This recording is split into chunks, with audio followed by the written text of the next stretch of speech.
A man walked into the airport carrying a bag of guns. Incredibly, he passed through security without any hindrance. Even though the security personnel clearly saw the contents of the bag on the monitor, but chose to turn a blind eye. Fortunately, the ticket agent stopped the man because the plane had already passed the boarding time. The man hurriedly explained that this flight was extremely important to him.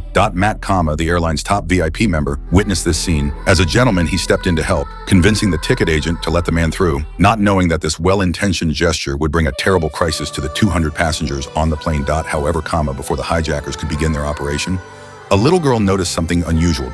She accidentally found a bullet in the restroom, which meant that there might be a gun on the plane. They immediately called for their teacher, who stated that this matter must be reported to the captain immediately. He promptly got up to report to the captain, but strangely, after reaching the first-class cabin, he handed the bullet to another man and reported the situation to him. It turned out that this teacher was also one of the hijackers. The hijackers decided to start their operation ahead of schedule. In an instant, all the hijackers simultaneously pulled out their guns and immediately took control of all the passengers. This group of hijackers was extremely professional. They demanded that all passengers remain quiet and confiscated their phones and communication devices. Under the threat of the hijackers, the captain had no choice but to open the door to the cockpit. Now the hijackers had complete control of the situation. However, they never expected that there was a top negotiation expert, Matt, on the plane.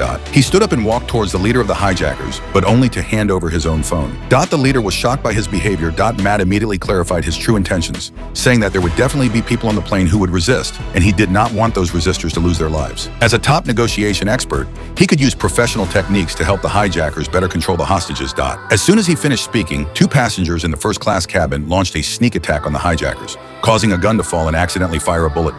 Matt noticed the fallen gun, picked it up, and pointed it at the head of the hijackers' leader. However, he handed the gun to the hijackers, which earned him their trust. Matt's first suggestion to the hijackers was to remove the captain from the cockpit because modern aircraft are automatically piloted, and the captain is only responsible for a takeoff and landing. If the captain remained in the pilot's seat, he might secretly do something to interfere. The leader immediately adopted Matt's suggestion and brought the captain to the first-class cabin, not knowing that this was Matt's true intention. On the display screen in the first-class cabin, there was a pirate mini-dash game. By inviting other passengers to play together, they could communicate smoothly within the game. The first thing Matt did was send a game invitation to the captain. Do you think they will eventually be able to successfully escape the control of the hijackers?